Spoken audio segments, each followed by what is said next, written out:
Hi class, I want to share more information about the EDUCAUSE Learning Initiative survey results.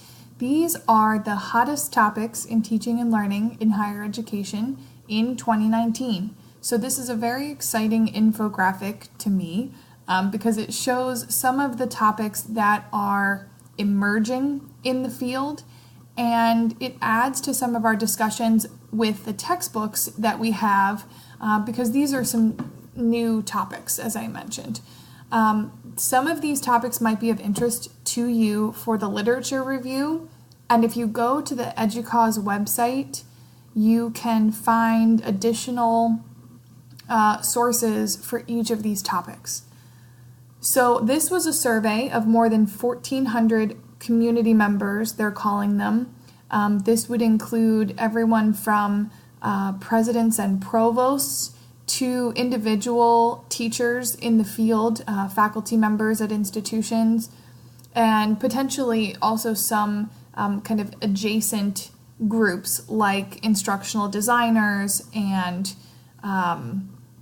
maybe educational technology and library staff as well. So the number one topic that came up was faculty development and engagement. Now this also can be broken down into different types of faculty, as we just described in that initial intro video. You could focus your final paper on adjunct faculty development. You could focus it on how faculty are developed in their discipline. You could focus on engaging faculty of color. There are a lot of ways you could go with that, and a lot of things that this particular topic touches. Online and blended learning are still in the forefront. They've been in the forefront for quite some time now. And I don't see this particular trend going away. I do see a lot of refocusing on quality of online learning, and the attention is also going toward making sure that students who are online are receiving the same student services as those who are on campus. So those are some topics, if you're interested in online and blended learning, that you might want to do a literature review on. Then we move down to 3 and 4. So instructional and learning experience design, that's a new phrase in general, learning experience design. There is a focus, again, this is related to the online learning. There's a focus on being intentional with our design of courses. Even those that are in the classroom are using technology-assisted systems and programs.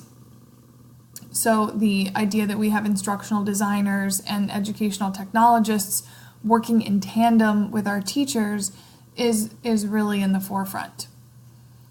Digital and information literacy is becoming ever more important as all of our resources are moving to digital formats. Even the Widener-Wolfgram Memorial Library, we are moving most of our sources and resources into the digital area. So our learners must be proficient in how to find digital information. Number 5 is actually a focus at Widener this year as well, which is accessibility. Universal design is a relatively new term as well, and we want to be sure that all courses are taught in a way that learners have the best opportunity to learn. So we have to make sure that courses are accessible to all types of people with all types of abilities. 6, competency and new methods of learning assessment. Again, when we talked in the beginning about formal and informal learning, I think there is more of a shift in recent years to having competency-based education rather than the typical memorize and repeat kind of testing. And so we're continuing to develop better and new ways of assessing learning, and also how to transcribe them. So, when you have your transcript, what does it mean that you earned an A in this course, right? Employers and other people in the field want to see that you have certain skills and abilities. So that is also a part of that process.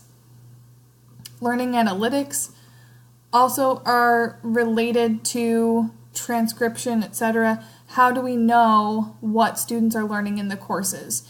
And when can we intervene? So we have a new world of information with our Canvas at Widener, and there's a lot of data that we can draw. At what time are students logging into the system?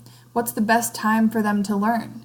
Is there a correlation between those who are doing their work in the evening and those who are doing work in the morning and their performance in the courses? So we can learn a whole lot about behaviors and what outcomes those are leading to in the learning analytics world.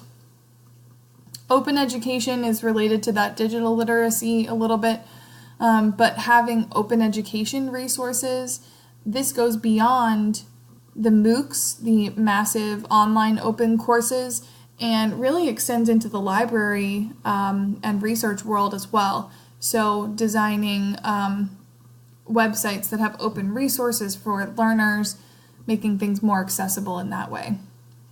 And then number 9, evaluating instructional and learning innovations. There's new technology coming out every day, and we as higher education professionals have to be able to determine which tools are going to be effective for our learners, which are going to be effective for our teachers for that matter, and what do we want to implement. And finally, 10 was academic transformation. So again, as we respond to all of the things above, how do we change policies, procedures, hiring practices? Again, there's a lot of discussion right now about the increase in adjunct instructors and the decrease in full-time tenure track professors. So what does that mean for higher education? There's also 5 additional ones that might be interesting to you: adaptive teaching and learning, learning spaces, micro-credentialing and digital badging, digital learning architectures, and then integrated planning and advising for student success. So you can look into this more at educause.edu/ELI/initiatives. And I do encourage you to use this as a starting point for your topic for the literature review.